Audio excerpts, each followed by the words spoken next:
Bueno, a continuación tiene la palabra Charo Izquierdo.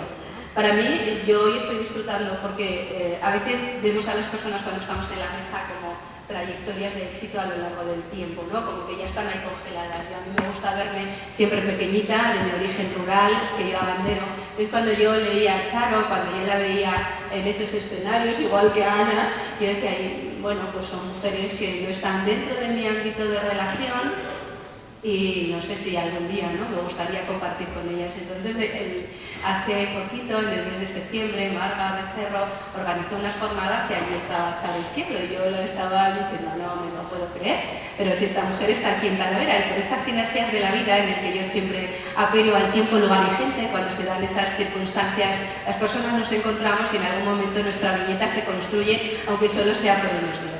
Me pareció muy interesante lo que transmitía, la pasión que transmitía, y más allá de ser una referencia en el periodismo, de ser reconocida por el Ministerio de Igualdad, por Naciones Unidas, por ser considerada una de las mujeres más influyentes de lideresas en España, también es una mujer comprometida y de modo particular con la violencia de género a través de la trata de niñas con fines de explotación sexual.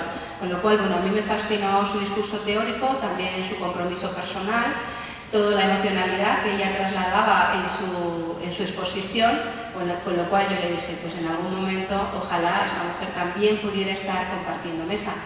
Así que, de nuevo, afortunados somos por tener a Charo compartiendo con nosotros, que ella va a hablar de su propia experiencia. Tienes que ponerlo aquí. Como mujer, al frente de diferentes espacios de dirección y también de cómo ha plasmado toda esta historia de compromiso en el libro. Muchas gracias, Charo. Bueno, buenos días. La verdad es que creo que has creado demasiadas expectativas.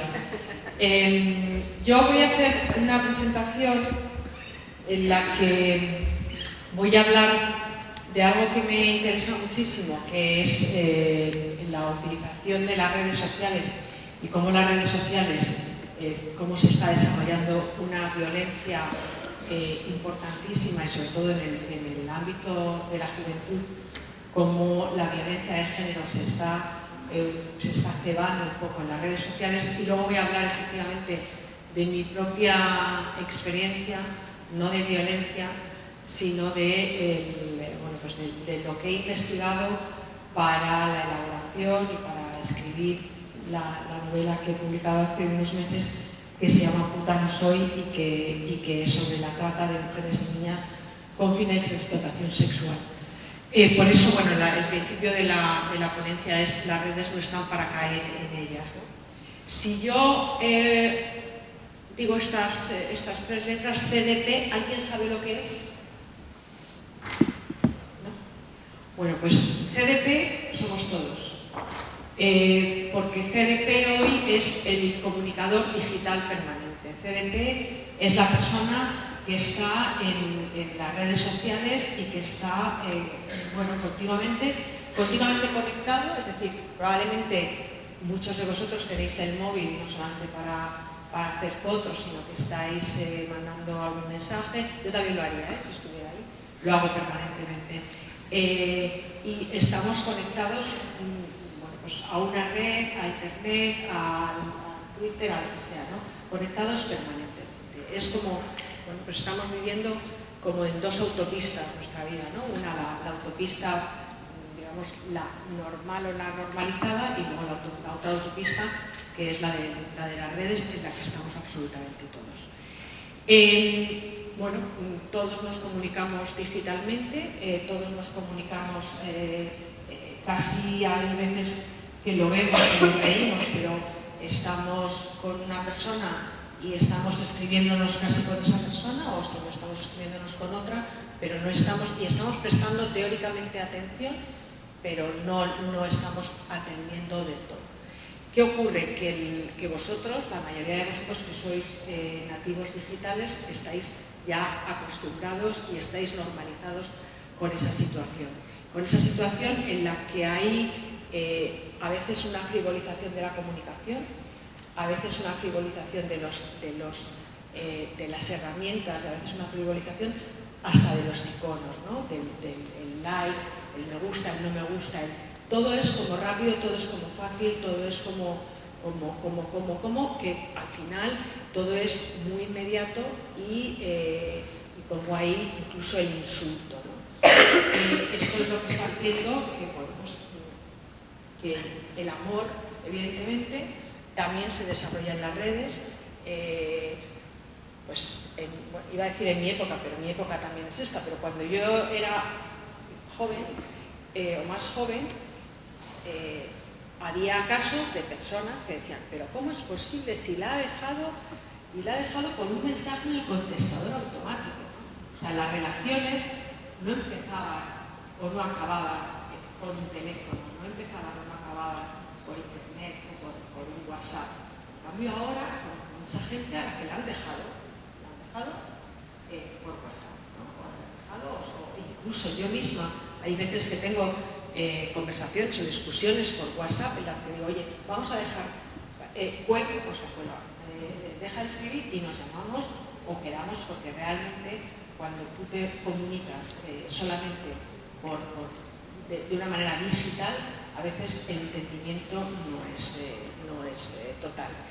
Entonces, aparte de estas relaciones de amor a través de las redes, lo que ocurre es que también se produce un control. El WhatsApp que hablaba, el WhatsApp es fenomenal, porque sabemos que la otra persona está en línea, que la otra persona ha leído, que la otra persona ha hecho, bueno, todo, ¿no? Sabemos casi todo de la otra persona. Entonces, eso en manos de gente normal, pues no pasa nada, simplemente, bueno, pues una fórmula más cómoda o una fórmula que facilita la comunicación. Pero en manos de un controlador, pues es letal, ¿no? En manos de un controlador, de una persona controladora, el que el WhatsApp esté diciendo permanentemente dónde, cómo, y la geolocalización, es decir, estamos absolutamente controlados. Y eso, como digo, en manos de una persona controladora es letal. Se hizo hace poco un estudio entre jóvenes en los que se hablaba de más de 10 mensajes o más de 10 llamadas al día. ¿Qué ocurre? Que ahí había una diferencia entre la percepción de los chicos y de las chicas, ¿no? Los chicos lo consideraban violento en un 76,3%. Y además una violencia del 2,64 sobre 5. Para ellos, el que les llamaran o les mandaran más de 10 mensajes al día, pues era algo que les parecía un control. En cambio, las chicas lo consideraban violento solo en un 37,3%, y además el grado de violencia no llegaba a 1. El grado de violencia era de 0,95 sobre 5. ¿Por qué? Pues realmente porque yo creo que estamos pasando por un momento en el que hemos vuelto o se ha recuperado una historia un poco absurda desde mi punto de vista, y probablemente ahora me vais a pitar cuando os diga que me parece un horror que entre los grandes éxitos literarios de los últimos años o cinematográficos, pues esté obras que apelan al amor romántico como Crepúsculo, ¿no? Donde la protagonista pide que le vampiricen, aunque eso signifique que va a perder su propia identidad, no como mujer, sino como persona, para convertirse en vampiro y crear vampiritos, o la famosa Sombras de Grey, ¿no? Donde ya no es que te vampiricen, sino que es que te maltratan, te someten a todo tipo de vejaciones, te someten a todo tipo, y creyendo además que el susodicho está sumamente enamorado. Entonces, eso que lo leemos, lo vemos y lo consumimos de una manera, bueno, pues creo que un poco superficial, sin entender lo que ello significa, pues está creando un caldo de cultivo perfecto para ese control, como os digo, o para que haya violencia, cada vez más violencia entre los jóvenes, ¿no? Un estudio de la Universidad de Elche hablaba hace poco de la mitad de las jóvenes entre 12 y 18 años que han sufrido, que dicen que han sufrido violencia en las redes, incluso viendo fotos, imágenes desagradables en las redes. De las jóvenes que han sufrido violencia de género, un 61,7% asegura haber recibido mensajes con insultos e incluso un 36% mensajes que dicen que les daban miedo. Eso es un reciente estudio de la Universidad de Elche. ¿Alguno de vosotros o alguna de vosotras ha dado a su novio o a su novia o a su sea la clave, la contraseña del móvil o de alguna o del internet o de tal? Bueno, si lo habéis hecho no lo vais a decir, pero cambiadla. O sea, cambiadla porque, como os decía, estamos en un momento de violencia y en un momento de control. Hay una página web que os recomiendo, que es Mi novio me controla, está mal puesto, pone org.com. Mi novio me controla.com es una página web de una profesora del País Vasco, en la que si tenéis alguna duda sobre si os están controlando, mirad esa página porque os van a descubrir muchas cosas, y a los educadores también es interesantísimo que lo vean porque también da muchas herramientas de cómo contarle esto a los jóvenes, sobre todo a los adolescentes. Iba a poner un vídeo pero es que me doy cuenta de que el vídeo dura casi lo que debería ser la intervención, así que pero os recomiendo que lo veáis, que tenéis algo interesante en el tema, porque es un vídeo de cómo las redes pueden hacer muchísimo daño, de cómo una información mal utilizada en las redes puede hacer mucho daño no solamente a nuestra propia vida, sino incluso a la vida de nuestras familias. Es un vídeo que ha ganado muchos premios, se llama TIGHT, es T-I-G-H-T, y es de un señor que se llama Cote Soler, y ha ganado muchísimos premios. Os digo, es bastante interesante y es un corto, pero creo que es muy bueno. ¿Qué es lo que nunca deberíais hacer? ¿Qué es lo que nunca deberíais hacer en redes sociales? Pues nunca difundir una foto que no querríais que vieran vuestros padres, por ejemplo. O la famosa confusión de los celos con el amor, o del control con el amor, o admitir un insulto, o admitir, esto es común a la violencia de género en general, ¿no? Admitir que te hagan sentir inferior, o que te critiquen tu ambiente para aislarte de él, o que directamente que te aíslen de ese ambiente. Desde luego, nunca un empujón, ni de broma, y tampoco un bofetón, porque después del primero os puedo asegurar que no es ninguna broma ya el segundo. Creo que hay una parte muy importante que nos estamos perdiendo, que es la educación, y que dentro de la educación hay cosas en las que nos está profundizando, como el tema de la empatía, digo, de cara a la violencia de género y sobre todo al futuro, ¿no? La empatía, el desarrollo de la personalidad propia dentro de los cursos, ¿no? El insistir en la democracia contra la violencia, porque al final la violencia de género es violencia. Y al final lo que se está viendo es que, aparte de la violencia de género, que es verdad que se ha reproducido, lo que hay es mucha violencia en las aulas. El otro día estaba en Tenerife y contaban como una cosa, bueno, como la anécdota del día, que en clase de primero de bachillerato se habían pegado 2 niñas por la mañana. Y lo contaban como una cosa, como que era algo que sucedía de vez en cuando. A mí me pareció aberrante, porque estábamos hablando de primero de bachillerato.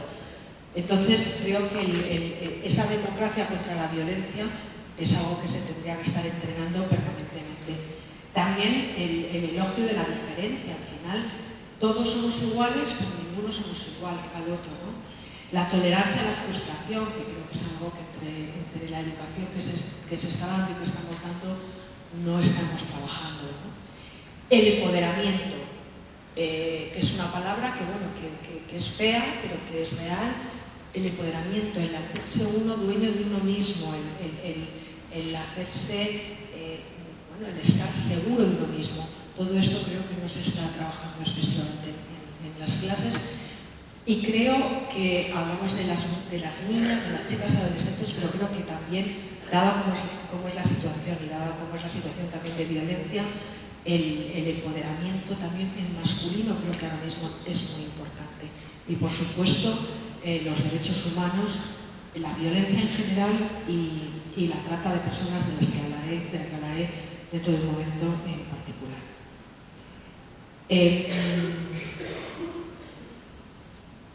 Creo también que hay una cosa que nos está ocurriendo y es que, y que os está ocurriendo mucho a los que sois más jóvenes, y es que en realidad habéis llegado a mesa puesta, ¿no?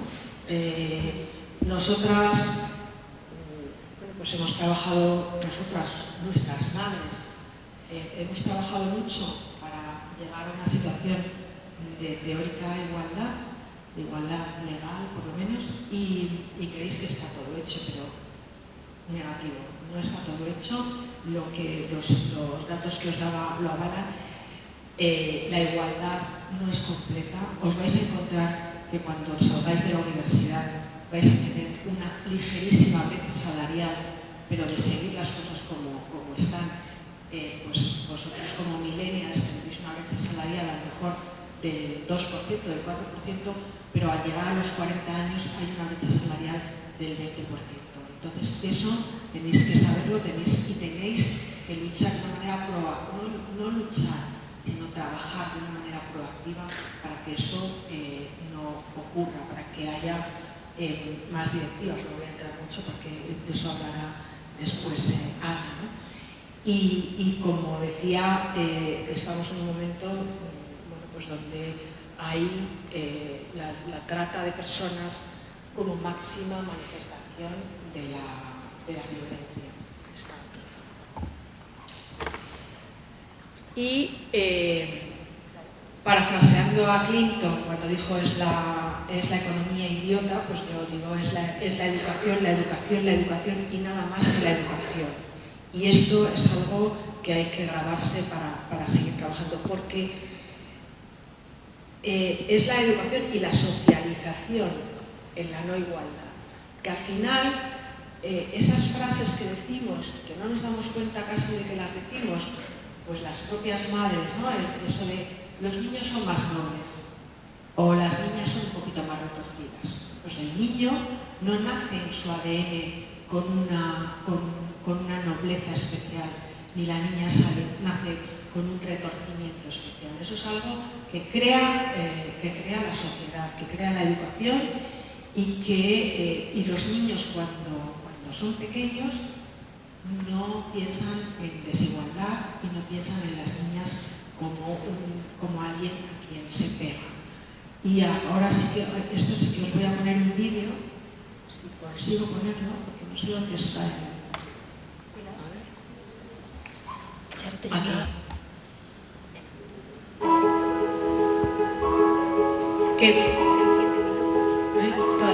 Que veréis que refleja lo que digo de la educación, ¿no?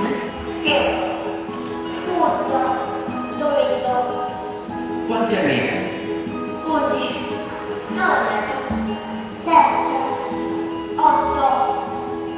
Che vuoi fare da grande? Rompiere. Es que sí. Que no se está grabando. Perché? Voglio costruire la casa di mio sogno. Perché mi piace sanno le persone che un ragazzo. E lei è Martina.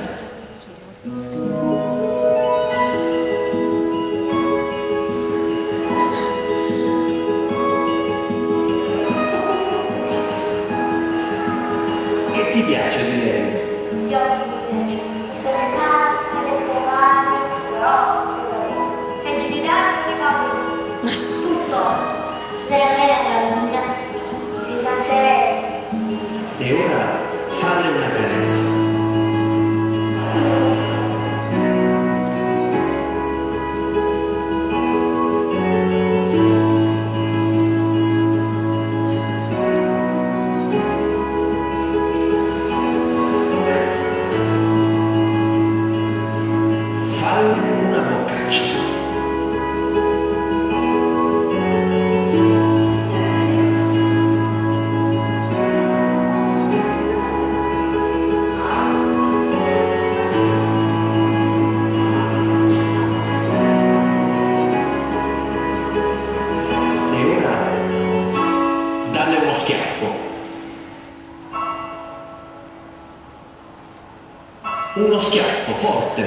No.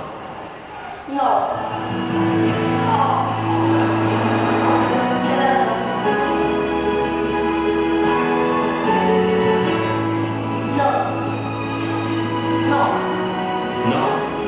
E perché no? Ok, è vero. Io lo so perché le femmine non si picchiano, perché così si fa male. E perché dietro la voleva picchiare? Prima volta in veterinaria non glielo posso dare. Perché è una ragazza, io sono proprio la cavalleria. Se anche le donne non si devono fare nemmeno quando il fiore. E perché è brutto? Oppure quando non sono i fiori. Perché? Sono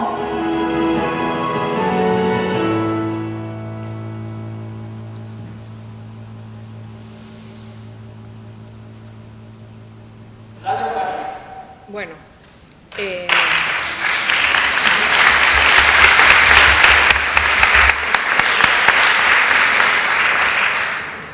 la verdad que es un vídeo que yo cada vez que lo veo me emociona, ¿no? Porque efectivamente queda muy claro ese sentimiento de que los niños no sienten esa violencia. Eso es algo que después se crea. Y os decía, bueno, voy a hablar 5 minutos de Puta no soy, que es la novela que he publicado hace 3 meses o 4, yo digo 2 meses siempre, pero van pasando los meses. Os preguntaba antes por unas iniciales y ahora os pregunto, ¿alguna vez habéis contado el número de clubs de estos con neón, a veces con el neón del cuerpo de una mujer, para que no quede para ninguna duda de que hay ahí? Los clubs que hay en las carreteras de aquí cerca de Talavera, ¿os habéis contado? Yo tampoco. Pero ¿os habéis preguntado quién vive detrás de esos o quién está detrás de esos clubs? Pues yo ahí sí que tengo una respuesta y es en la mayoría de esos clubs lo que hay son mujeres y niñas víctimas de trata con fines de explotación sexual. Mujeres y adolescentes menores que nosotras que han sido engañadas y que han sido traídas desde distintos lugares del mundo para obligarlas a ejercer la prostitución. Mujeres que, antes hablábamos de cómo te puede arruinar un vídeo la reputación, ¿no? Y cómo se puede hacer online. Bueno, mujeres que han perdido la reputación y que han perdido la libertad. Eso de lo que todos hablamos con tanta normalidad. Mujeres que la han perdido además porque pertenecen a esas situaciones, a eso que se llama la feminización de la pobreza, ¿no?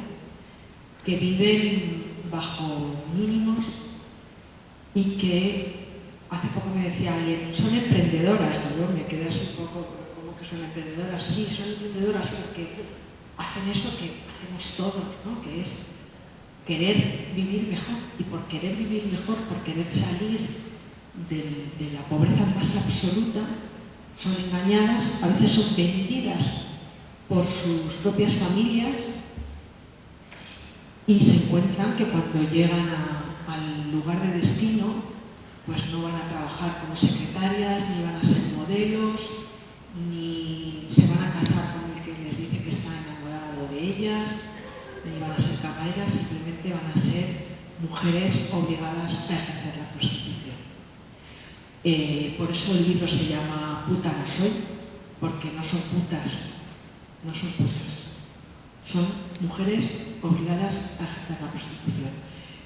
Mujeres que están ahí al lado, que yo cada vez que he hablado al principio, cuando decía, no, estoy escribiendo esta novela, me decían, ah, sí, Tailandia, ¿no? Tailandia, tal, Camboya. No, están aquí al lado, están como os decía, en los clubs, están en las calles donde se ejerce la prostitución, están en las saunas, están hasta tal punto son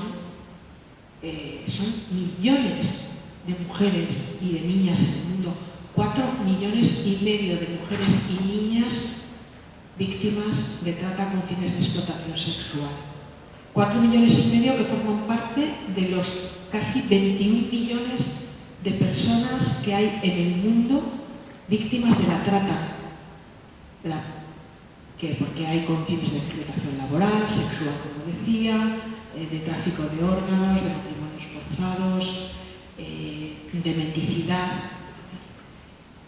Cuando se dice que en el siglo XIX se abolió la esclavitud, yo siempre digo mentira, falso, porque seguimos viviendo en un siglo XXI con esclavos y con esclavas, con mujeres que, como os decía, son engañadas, que lo primero que hacen es quitarles su documentación o darle una documentación falsa, que lo primero que hacen es recordarles que tienen que ejercer la prostitución porque deben todo, porque deben el viaje que han realizado, porque deben las camas en las que duermen, porque deben las sábanas cuando usan sábanas, los preservativos cuando usan preservativos, la ropa que les obligan a comprar, que se la venden en el propio club o en el propio lugar donde trabajan, todo, los perfumes, todo. Y además, por si no fueran pocas las deudas, las redes se han inventado pues, una serie de multas para tener todavía más reforzada la deuda de estas mujeres. Multas pues, por estar en el cuarto cuando no tienen que estar, por no estar cuando tienen que estar, en fin, por todo tipo de cosas.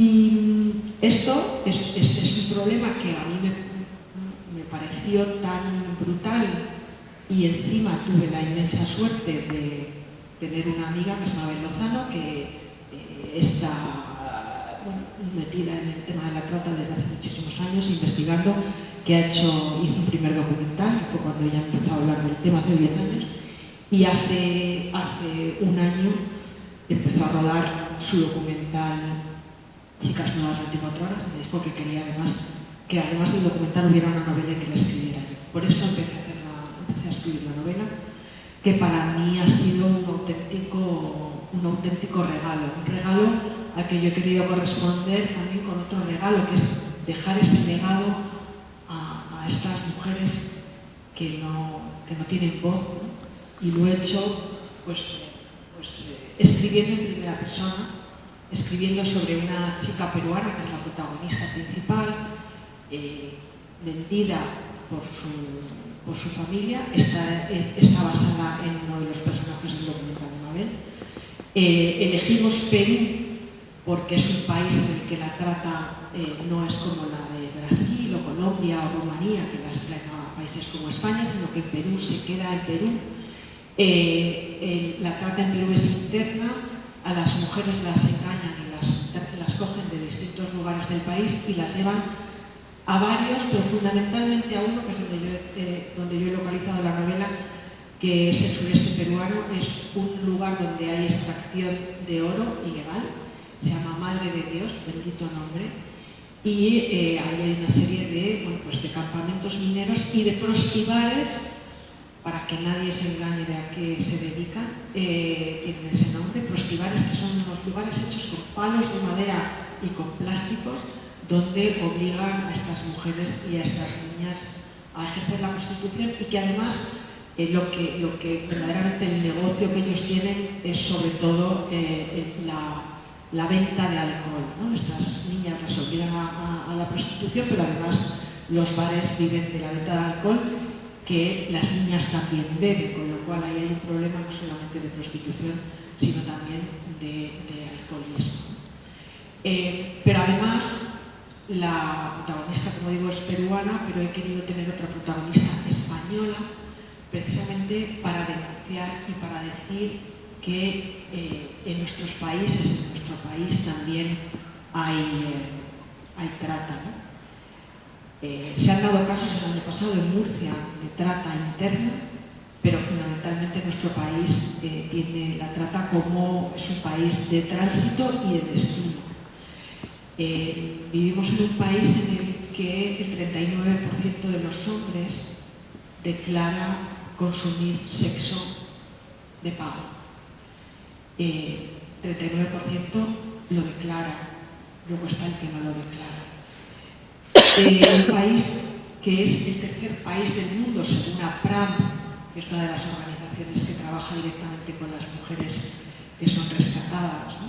Y que es la organización a la que además yo le he cedido los derechos de la novela. Según APRAM, España es el tercer país del mundo que consume sexo bajo pago, después de Tailandia y después de Puerto Rico. Os digo estos datos, que no voy a dar más datos porque al final estamos hablando de un tema humano y al final estamos hablando, cuando damos muchos datos nos olvidamos que detrás de esos datos hay mujeres que se llaman Luna, que se llaman Julia, como las protagonistas de mi novela. Os doy esos datos para que lo sepáis, para que entendáis que además estamos hablando de un negocio de unas magnitudes brutales, que es lo que hace que ese negocio permanezca, ¿no? Bueno, ese negocio pervive por dos cosas, por las grandes cifras que mueve, que en España mueven 5 millones de euros al día, ¿no? Entonces esto pervive por eso y pervive por otra razón, y es que siempre hay demanda, siempre hay oferta cuando hay demanda. Entonces os cuento todo esto para que lo contéis también vosotros, para que vosotros que estáis en esa edad a la que parece que empieza a ponerse incluso de moda el ir de putas, pues para que lo sepáis, para que sepáis el drama que eso supone y para que sepáis además que no lo digo yo, sino que lo dicen las organizaciones que saben de esto. Entre el 80 y el 90% de las mujeres que ejercen la prostitución son víctimas de trata. Y hay niñas. Y os pido que lo contéis porque es la única manera de que realmente haya un movimiento fuerte contra la trata, contra la esclavitud del siglo XXI. Y os pediría que leyerais el libro. Humildemente os lo pediría, entre otras cosas, porque es una manera de conocer el tema y también de ayudar a estas mujeres a través de APRAM. Pero sobre todo os pido que contéis esto, que lo contéis en vuestras casas, porque es un problema del que no se habla, es un problema al que no se le mira de frente, ¿no? Y mi novela mira de frente al problema. Es verdad que es una novela. Es verdad que la novela, bueno, es dura, pero es una novela con amor, con intriga, a veces hasta te ríes o por lo menos te sonríes, ¿no? Pues también os digo esto para que no creáis que os estoy recomendando solo un drama, pero encubre un drama del que todos somos responsables y al que todos podemos poner nuestro granito de arena para solucionar.